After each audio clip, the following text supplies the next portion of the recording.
Okay, let's unpack this. Welcome back to the deep dive. Our mission is simple.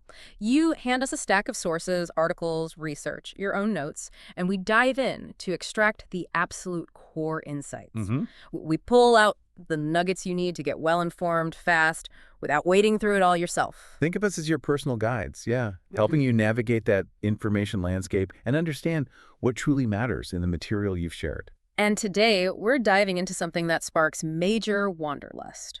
Unlocking the secrets to budget travel around the globe. Ooh, exciting. We're zeroing in on making your money stretch further, seeing incredible places affordably, and crucially, understanding how to navigate entry requirements, especially if you're traveling with a U.S. passport, based on the sources you've given us. Right, and we've had a fascinating stack to work with articles covering budget travel tips across diverse regions like South America, Eastern Europe, Southeast Asia, Yeah. even insights on African safaris. Yeah. Plus, a really useful guide specifically on visa-free countries for U.S. citizens and a peek into advice shared in online travel communities, too.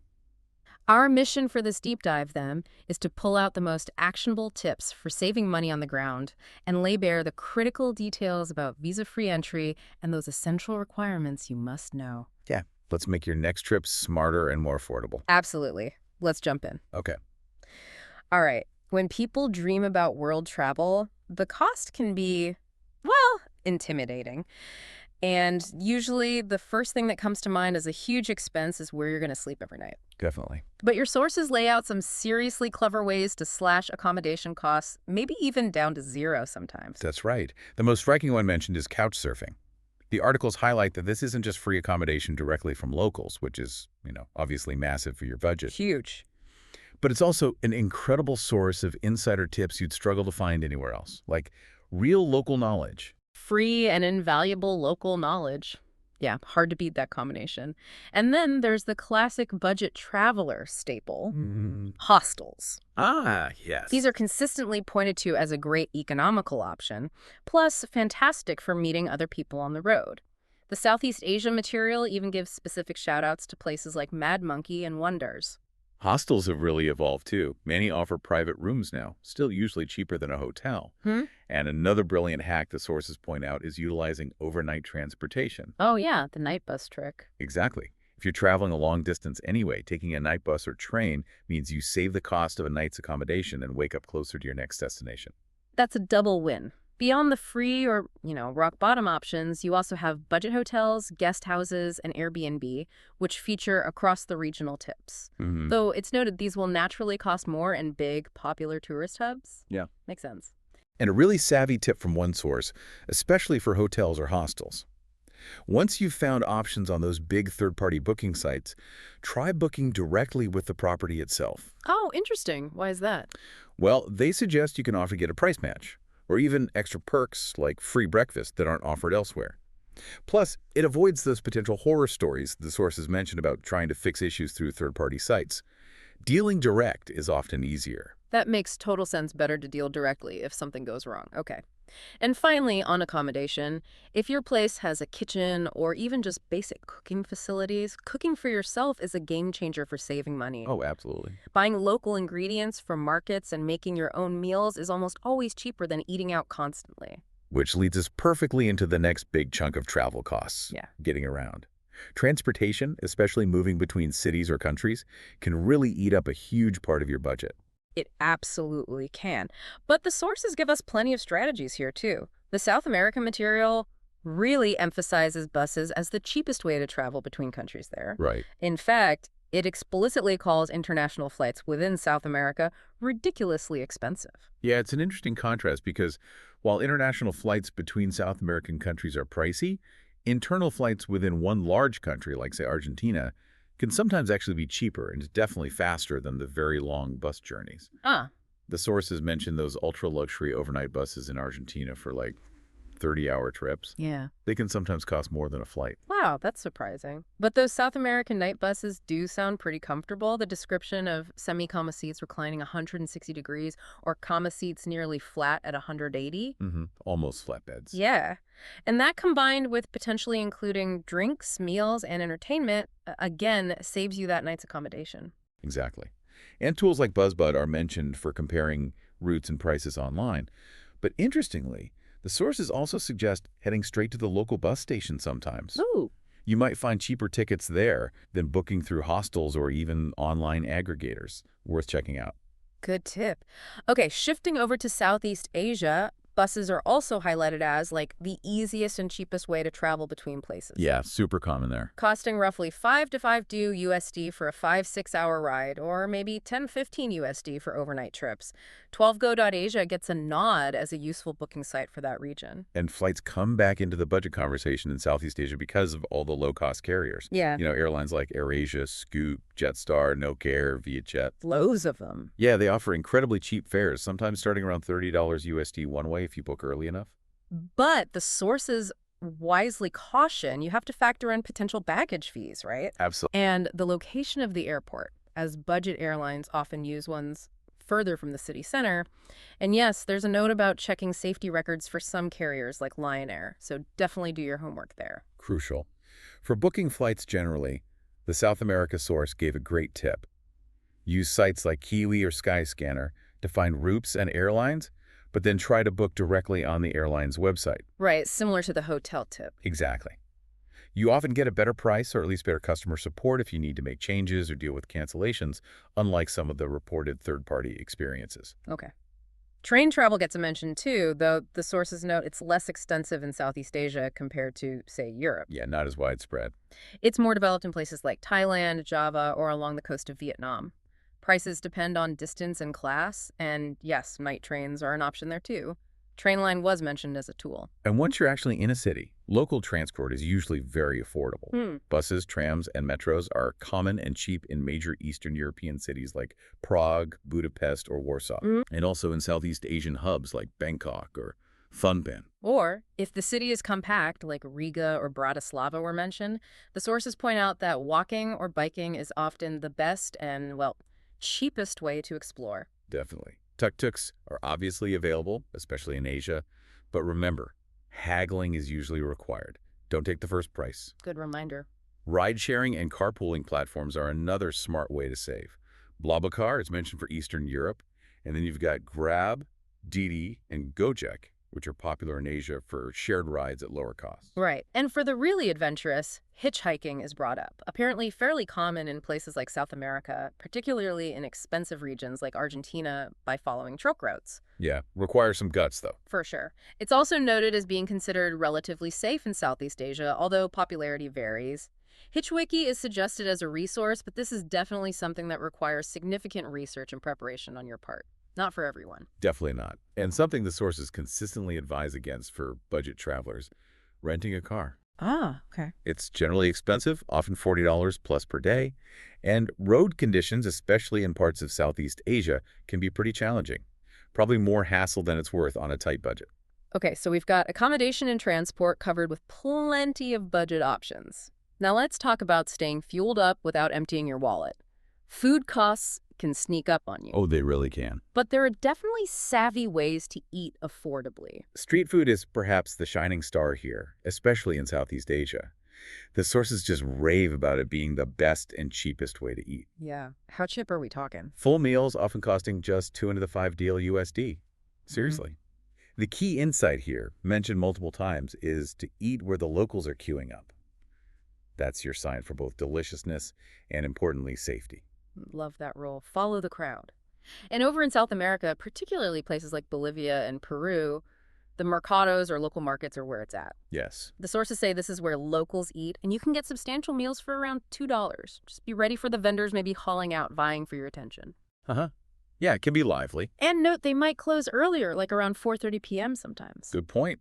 And we mentioned it for accommodation, but cooking at your guest house or hostel kitchen is equally crucial for food budgets. Absolutely. Sticking to simple meals using local ingredients is significantly cheaper than hitting restaurants for every single meal. And when you do eat out, look for lunch specials or a menu of the day. These are often cheaper than dinner options. And a consistent piece of advice across the board. Avoid restaurants located right next to major tourist attractions. Yeah, the tourist traps. They almost always charge inflated prices just for the convenience. Walk a block or two away. Exactly. And markets and local bakeries are fantastic for picking up fresh, inexpensive snacks or stuff for a picnic. Always a good bet. Okay, so that covers some core budget strategies applicable pretty much anywhere. But your sources also dive into some really interesting region-specific insights and, critically, how visa-free travel works, which is a massive benefit for U.S. passport holders. Yes, this is a huge takeaway from the material. Hmm. Honestly, understanding your visa-free access is just as important as knowing how to find cheap flights or accommodation. It dictates where you can easily go. Let's talk about that visa-free access first, because it really unlocks possibilities. The general rule highlighted is that U.S. passport holders enjoy visa-free entry to many countries for various durations. The big one most people know is the Schengen area in Europe, Right, covering 27 countries like France, Germany, Italy, Spain. right. The standard rule there is 90 days within any 180-day period. You can hop around within that zone for that time. But the sources reveal something truly interesting. Your visa-free options aren't limited to just that 90-day sprint. No, not at all. There are countries offering significantly longer stays. We saw examples like Albania and Georgia allowing up to a full year visa-free. A whole year. Imagine that. And places like Costa Rica, Panama, and Mexico offer 180 days, so half a year. That's a huge insight. It means extended travel, like slow travel, isn't automatically off the table without dealing with complicated visa applications. The durations vary wildly, though. Yeah, like Peru, for example, was mentioned. They might stamp you in for anywhere from 30 to 183 days, and it's entirely at the discretion of the immigration officer when you arrive. So a bit unpredictable there. Mm. Other countries like Barbados or Dominica offer up to 6 months. Fiji, 4 months. And then there's that vast category offering 90 days, like many in South America, Argentina, Chile, Ecuador, within a 12-month period there, Uruguay, Paraguay, lots of the Caribbean, many Eastern European nations outside Schengen, and parts of Asia like Singapore, Japan, and Hong Kong. Shorter stays exist too, like 30 days for the Philippines or UAE, or even just 14 days for a special zone like Kish Island in Iran. And that CA4 agreement in Central America, Guatemala, Honduras, El Salvador, and Nicaragua is unique. It gives you a total of 90 days combined within that entire block, not 90 days per country. So you have to track your time across all 4. Okay, that's important to know. So the key insight here is the sheer range of access, from brief visits to potential long-term stays without needing a visa beforehand. However, and this is a big however, the sources repeatedly stress that visa-free does not mean requirement-free. Yeah. You absolutely must be aware of the crucial details beyond just the time limit. Okay, this is critical. What kind of requirements are we talking about? Well, one consistent requirement is passport validity. Rules vary. Some countries require your passport to be valid for 3 or even 6 months beyond your planned departure date, not just valid when you arrive. Right, so check that expiry date carefully relative to your leaving date. Exactly. Others might just need it valid upon entry. You have to check the specific rule for your destination using official government sources, like embassy websites. Okay, what else? Another frequent requirement is proof of onward or return travel. Immigration might ask to see that flight or bus ticket showing you plan to leave the country before your permitted stay expires. They want to know you're not planning to overstay. Makes sense. And perhaps most challenging for budget travelers, proof of sufficient funds. Yes, the sources mention this explicitly. While the exact amount isn't universal, you might need to show you can support yourself during your stay. How do you prove that? Examples given include needing to show roughly $100 per month in Costa Rica, maybe $500 cash or equivalent in Panama, or even a steep $150 per day in Curacao. The insight here is you need to be prepared to demonstrate you have the financial means, whether that's through recent bank statements, available credit card limits, or sometimes even cash. Right, so don't arrive completely broke, basically. Pretty much. Some countries also have registration requirements. Montenegro was mentioned. You have to register within 24 hours, though hotels usually do this automatically. If you're couch surfing or in an Airbnb, you might need to go to the local tourism office yourself. Okay. Mongolia requires registration with immigration within 48 hours. These are easy administrative steps to miss, but could cause problems if you don't do them. Good to know. And carrying proof of your visit's purpose might be requested, like in Ireland or Kosovo. Just being ready to explain why you're there, tourism, visiting family, etc. Exactly. Oh, and a specific heads up from the material. Brazil will start requiring visas for U.S. citizens again from April 10th, 2025. So that visa-free access is changing. Ah, okay. Important update there. The overarching insight from all the visa sources is this. Your U.S. passport is a powerful tool for global exploration, offering incredible flexibility for entry without needing prearranged visas in most places. But, but you must verify the specific entry requirements. Right. Passport validity, funds, onward travel proof, registration needs. For each country you plan to visit using official sources right before your trip. Don't just assume visa-free means zero paperwork or questions at the border. That clarity is invaluable. Okay, shifting briefly back to those destination-specific budget nuggets from the sources, South America highlights Peru as being generally the cheapest country overall, while Patagonia down south is the most extensive region. Yeah, big contrast there. We already covered buses between countries being key there, but a cultural/budget tip mentioned was bartering. Yes, the sources claim bartering in South America, especially noted in Bolivia and Peru, goes so much further than you may think. You might literally be able to halve the price of things like bus tickets or souvenirs just by asking politely, particularly if you speak some Spanish or are buying multiple items. Really? Have the price. Apparently. It's presented as part of the culture and a real budget tool if done respectfully. Good to know. Eastern Europe is consistently touted as incredibly affordable compared to Western Europe. Cities like Budapest, Prague, Krakow, Warsaw, Tallinn, Riga, and Bratislava are called out as budget-friendly gems. Definitely a highlight for budget travel in Europe. Many attractions there have free or minimal entry fees, like wandering the historical centers, Prague Castle Grounds, Charles Bridge, or Krakow's Old Town. Yeah, lots to see just by walking around. And food is cheap, particularly if you hit the local markets like Riga Central Market and that famous Prague Insight. Beer is sometimes cheaper than bottled water. Haha, classic. Okay, Southeast Asia reinforces its reputation as very, very cheap. A $50 a day backpacker budget is quite doable, apparently, and $100 a day gets you into mid-range comfort. Yeah, the value for money is incredible. Affordable experiences include jungle trekking, mentioned around $30-50 a day, the amazing street food we talked about, and visiting many temples for free or a small donation. Specifics mentioned include Angkor Wat day passes at $37, though multi-day passes offer better value if you're staying longer. Long Bay tours start around $55 for a day trip, more for overnight. And dieting is noted as particularly affordable. One source mentioned you might find a Pitati open water course for around $275, including accommodation in Thailand. That's amazing value. Day trips for certified divers are also very reasonable, like $165 mentioned. Wow. And the sources even point out you can find affordable Michelin-starred food at hawker stalls in Singapore. Incredible. For experiences like visiting elephant sanctuaries near Chiang Mai, 70-day was an example. There's a strong ethical note woven into the source material about why you should only visit reputable sanctuaries and absolutely not ride elephants. Very important point. Crucial distinction, yes. On safety in Southeast Asia, the general consensus is it's very safe, but you need vigilance against petty theft, bag snatching, pickpocketing, and common scams like those involving motorbike rentals claiming damage or tuk-tuk drivers taking you to shops for commission. Right, be aware. Always photograph rentals thoroughly beforehand and secure your belongings, especially in crowded areas.